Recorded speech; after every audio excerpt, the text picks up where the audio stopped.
Hello everyone, welcome to IELTS listening practice test. Your test will start in next 15 seconds. The test you are about to practice was asked in real IELTS exam. Please be prepared with pencil, paper and stationeries and listen on headphone for more clarity. Thank you. Section 1. You will hear a conversation between a printing company employee and a customer. First, you have some time to look at questions 1 to 5.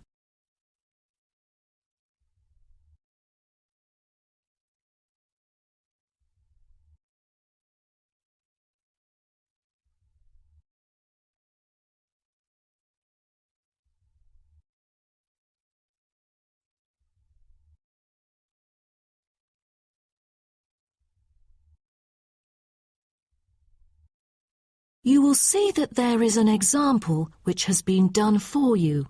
On this occasion only, the conversation relating to this will be played first.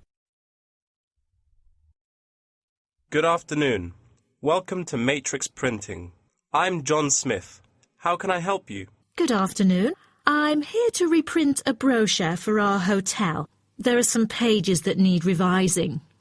The customer says the brochure sample needs revising.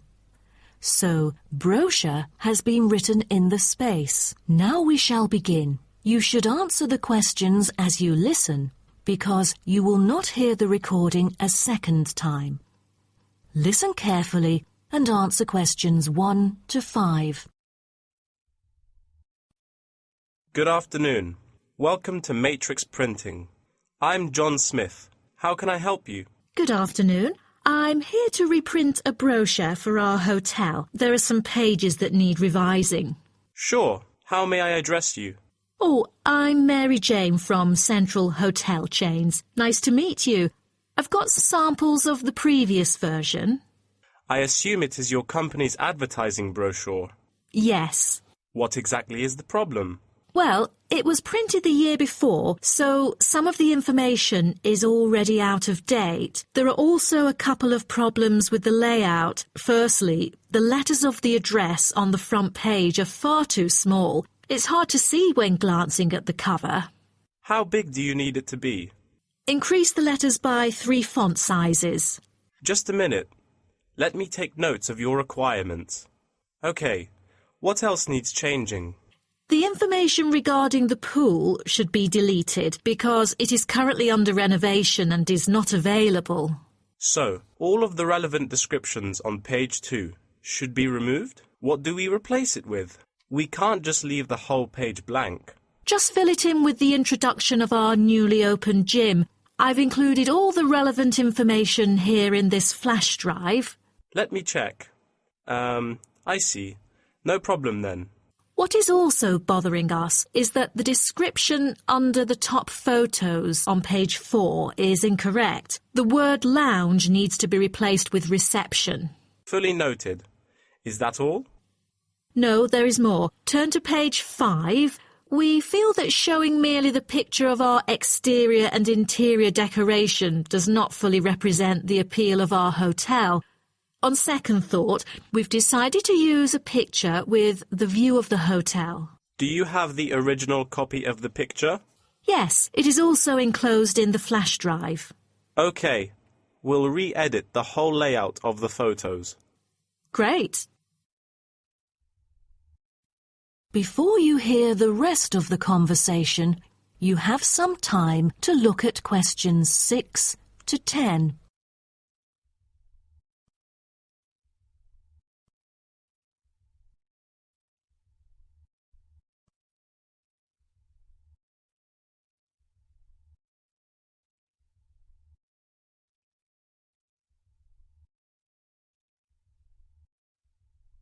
Now listen and answer questions 6 to 10. Let's turn to the next page. Yes. What's wrong with that? It seems perfectly fine to me. At first sight it seems fine, but according to the feedback of the customers, the prices do not stand out. So we want to change the print from black to red to make it pop out. Okay, I've made notes of all of your requests. Is there anything else? I appreciate it. Just one final request. Could you translate the whole brochure into Spanish? We have customers worldwide, you know, especially those from Latin countries. No problem. What about other languages, like Japanese, Chinese, or German? These are our most popular target languages. I have to ask the manager about the Chinese version. There's been a surging number of Chinese clients during recent years. However, we don't need German or Japanese translations, as we currently don't have many customers from those two countries. Sure. Just keep me updated. So, roughly, when can we get the revised print? We need it before the end of July. It's late June now. Roughly, it'll take 3 weeks to re-edit. So it will definitely be ready before the deadline. Great. To where shall we send the samples? The address is number 9 Green Drive, Clifton, NY 21300. How do you spell Clifton? CLIFFTON, Clifton. And the telephone number? It's 9030366602. Also, if you have any further questions, you can reach me through this number. Okay. That is the end of section 1. You now have half a minute to check your answers.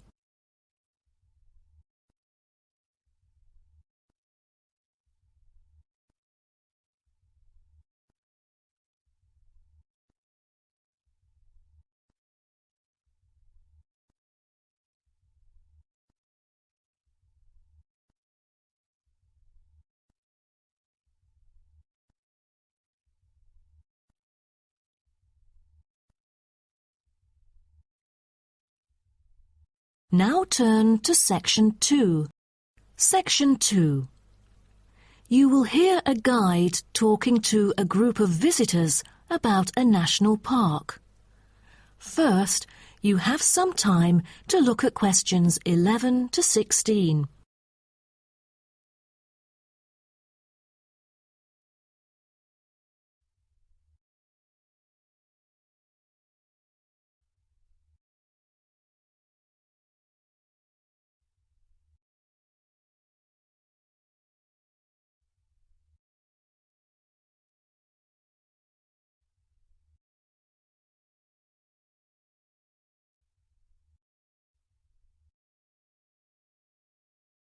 Now listen carefully and answer questions 11 to 16. Welcome to Byron National Park. I am Jim Carson, your tour guide for the trip. First, I'd like to give you some basic information about the park. Covering 7,000 acres of land and spanning across 3 states, Byron National Park was established to protect the area's most spectacular scenic values. With unique geological features, natural history, and native plant and animal life, it is an ideal destination for recreation as well as research purposes. The park has a breathtaking waterfall connecting the longest river in the country, but it is most renowned for having the largest subtropical rainforest worldwide. There are many layers of tall, medium, and low vegetation growing with seasonal variations in the park. It is a place where the air seems green. Ardent hikers can find an awesome array of options here. Apart from the dense green rainforest, tourists can also hike along the mountain trail. Despite the stunning view, taking photos is not advised on the way up, I'm afraid, as one might get distracted and the narrow trail by the sheer cliff is quite dangerous. When you reach the top of the mountain, there is nothing better than having a picnic under the trees with your family. Accompanied mostly by wildlife, walkers as well as cyclists may find the bush track a good choice for having a tranquil time to themselves. As your tour guide, I suggest that only expert hikers take the creek circuit. because its beautiful and inspiring scenery through the subtropical jungle is paralleled by its physical challenges. A list of transport is available within the park.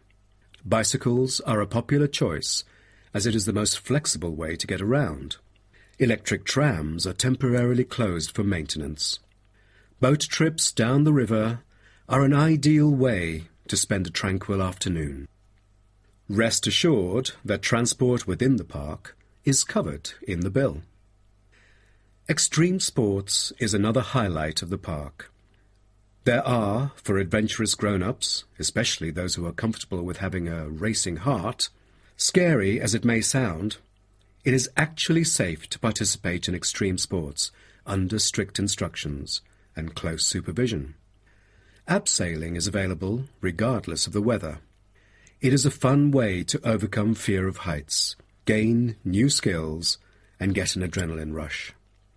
Bungee jumping and paragliding are also available, except for during the summer. At this point, you might worry about meals here. Well, even though there is only one restaurant in the park at the moment, the variety of dishes is astonishing. There are 2 meals included in the price. Just get your meal ticket at the reception before dining. Also, there is no need to make reservations or worry about availability, since there are plenty of tables. Before you hear the rest of the talk, you have some time to look at questions 17 to 20.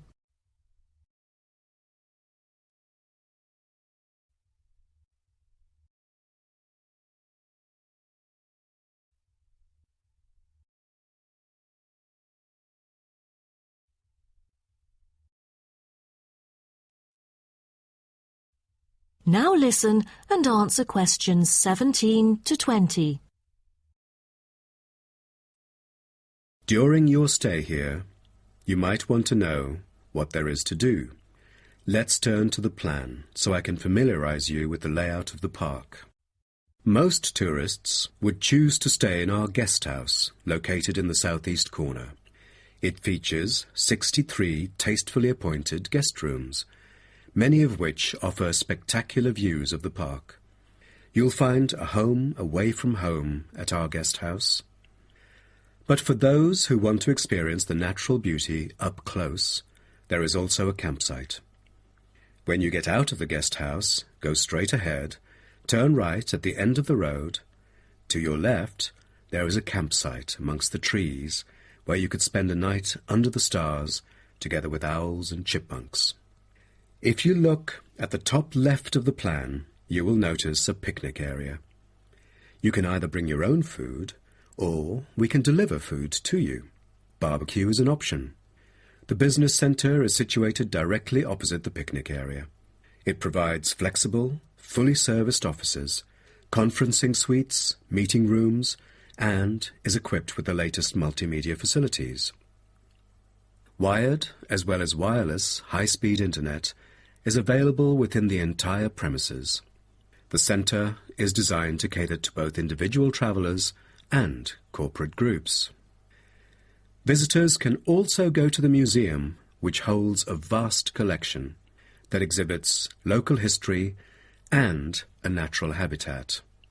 You start from the guest house, just turn left at the first conjunction, then walk past the tea house, turn right. You'll see the museum after making the third right. Have you found it? Pretty easy, right? To spend a delightful afternoon with a book and a fresh cup of coffee, you can go to the only cafe in the park. From the guest house, you go straight, then take the second right, and you'll see the cafe right in front of you. You might want to check out our all-season tennis court, which offers instruction for all ages and skill levels. It is located right opposite the cafe. That is the end of section 2. You now have half a minute to check your answers.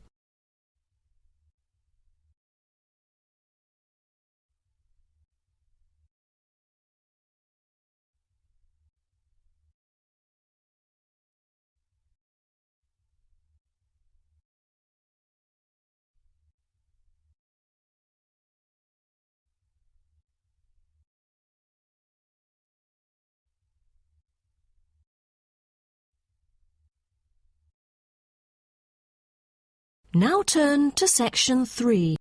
Section 3. You will hear two students called Helen and Paul talking to their tutor about a nursing course. First, you have some time to look at questions 21 to 24.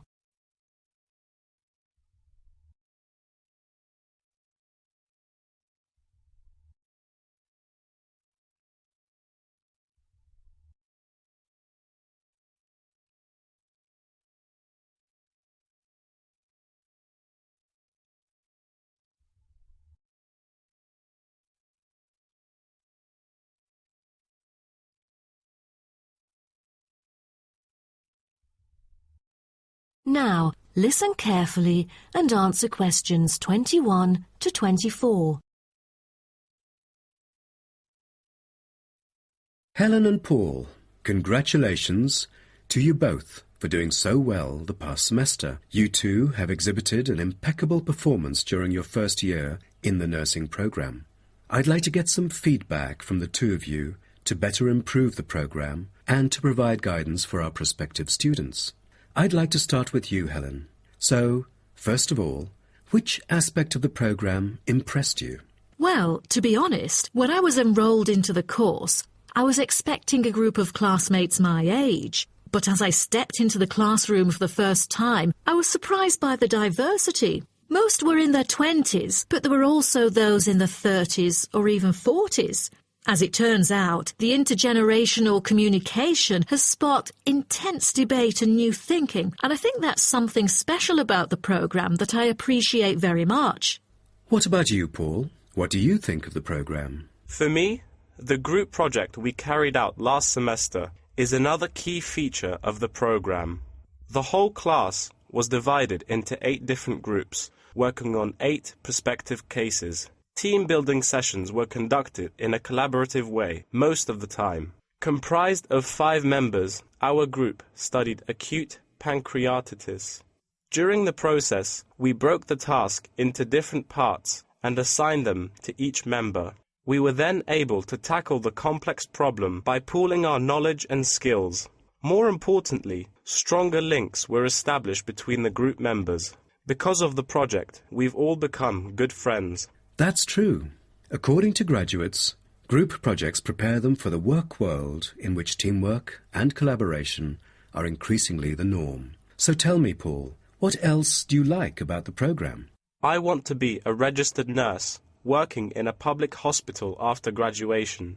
So the internship provided is a valuable opportunity for clinical practice in a supportive learning atmosphere. However, I was amazed by the amount of written assignments, since I thought the course should have focused more on practice-oriented learning. Well, I have to disagree with you, Paul. The essays demonstrate your understanding of the course.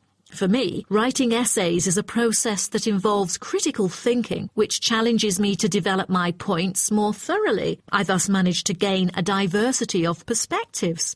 The program is designed to deliver basic and advanced theoretical knowledge of core concepts, including healthcare systems concepts, together with practicum or clinical practice experience to bridge the classroom content to the practice setting. So, I'm afraid written work is unavoidable. Also this year, we've added a module of law. How do you feel about that?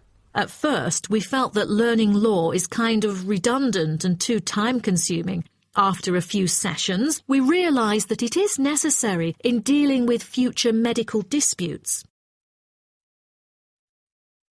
Before you hear the rest of the talk, you have some time to look at questions 25 to 30.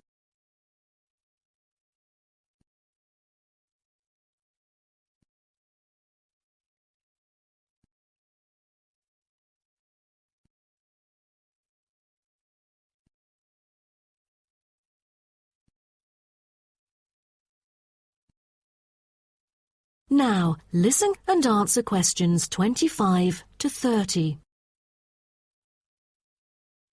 Do you have any suggestions for prospective students?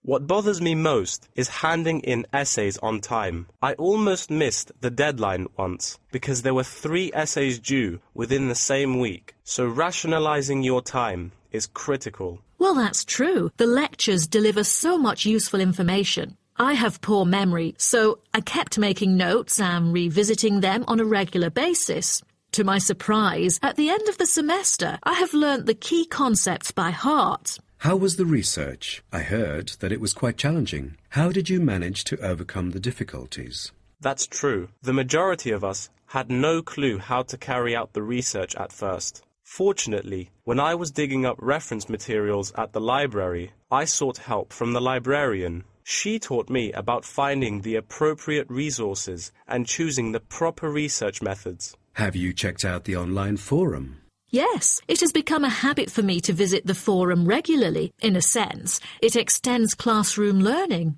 It is where the students post academic problems that they come across and get support from the faculty members. Some of my classmates didn't do so well during the placement tests. I feel that background reading is necessary. Lastly, do you have anything to say to the freshmen? I was really ambitious at first, trying to get straight A's on my transcript. I made tons of notes and worked hard even on the optional assignments to get extra credit. I stressed myself out before having an emotional breakdown. After consulting my advisor, I found it important to set realistic goals. Don't push yourself too hard. It is wise to sort out your priorities. Thank you for coming here today and providing valuable feedback on the program. Have a great summer break.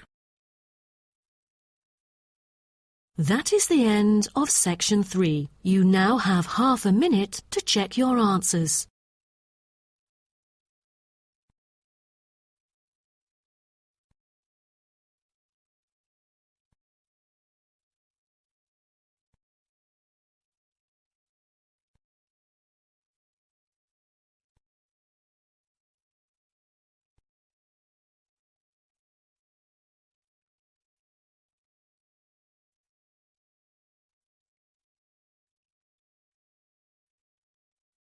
Now turn to section 4.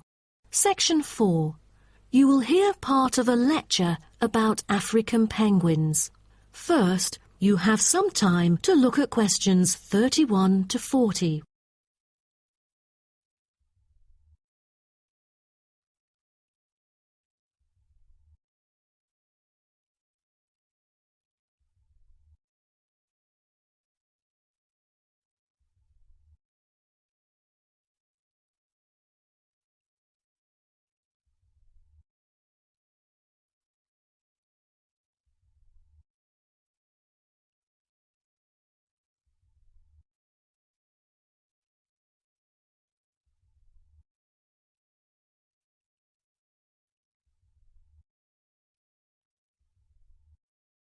Now, listen carefully and answer questions 31 to 40. Good morning, everyone. Today's lecture is about a type of adorable animal, the penguin. When you think of penguins, you may picture them surrounded by snow and ice. But not all penguins live where it's cold. African penguins live in the southern tip of Africa. They are usually found within 40 kilometres of the shore and on a number of its surrounding islands. African penguins are also known as jackass penguins because they make donkey-like braying sounds to communicate.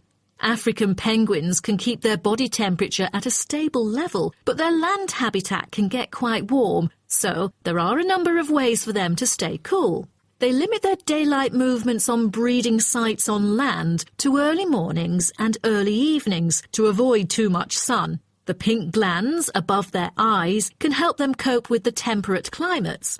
Like other penguins, African penguins spend most of the day feeding in the ocean, which also helps keep them cool. Being a type of small to medium-sized penguin species, African penguins average about 60 centimetres tall and weigh up to 3.6 kilograms. They have a black stripe and a pattern of unique black spots on their chest. Males are larger than females and have larger beaks. Even though they are categorized as birds, African penguins aren't able to fly because of their heavy bones. Their wings are more like flippers that make them particularly suited for life in the water. When they're on land, their flippers and their tails help them keep their balance and walk upright. African penguins begin to breed at the average age of 4. When a male and female pair up, they tend to breed together for the rest of their lives. Most other penguins nest and lay their eggs out in the open, but African penguins have a different approach. They dig holes under bushes out of their own excrement, called guano, so they are sheltered from the sun and predators. The African penguins survive on a diet that is comprised mainly of marine organisms. They feed primarily on fish like sardines, along with the occasional squid and shellfish. But when normal food is in short supply, they eat tree roots as well. The streamlined body of the African penguin allows it to move through the water like a rocket, capable of reaching a speed of around 20 kilometers per hour when hunting for food.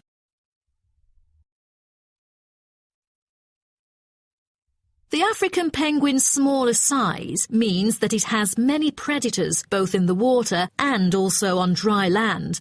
Their natural predators at sea include seals and sharks. The biggest threat to them on land is not just towards the adult penguins. The penguin chicks are sometimes taken by seagulls into the air and dropped from above. The seagulls could thus feed on them. At risk from predators, young penguins are protected for about 40 days after hatching by both parents. They will leave the colony when they are between 3 to 5 months old and will return a few years later. The entire surface of their body is densely covered with feathers, which fall off during the winter. This process is called molting and takes about 3 weeks to complete. During that time, they are unable to forage. Therefore, prior to this, African penguins spend about 5 weeks laying down fat deposits. They generally live between 10 to 15 years. However, many do not reach their full lifespan. Their population has drastically declined. Approximately 120,000 African penguins remain in the wild, and their population has decreased by 90% in the past 60 years. They are considered to be vulnerable and have been listed as being endangered. 2 major factors have contributed to their decline. They are struggling for nesting space due to human disruption and competing for food due to overfishing and pollution. With the limited number of breeding pairs, survivorship becomes difficult for African penguins. This makes them especially vulnerable as environmental conditions change or an outbreak of a disease occurs. For instance, avian malaria has caused 27% of the captive breeding penguins' deaths annually. The more genetic diversity there is within a species, the higher the likelihood that at least some of the individuals will adapt and survive. That is the end of section 4. You now have half a minute to check your answers.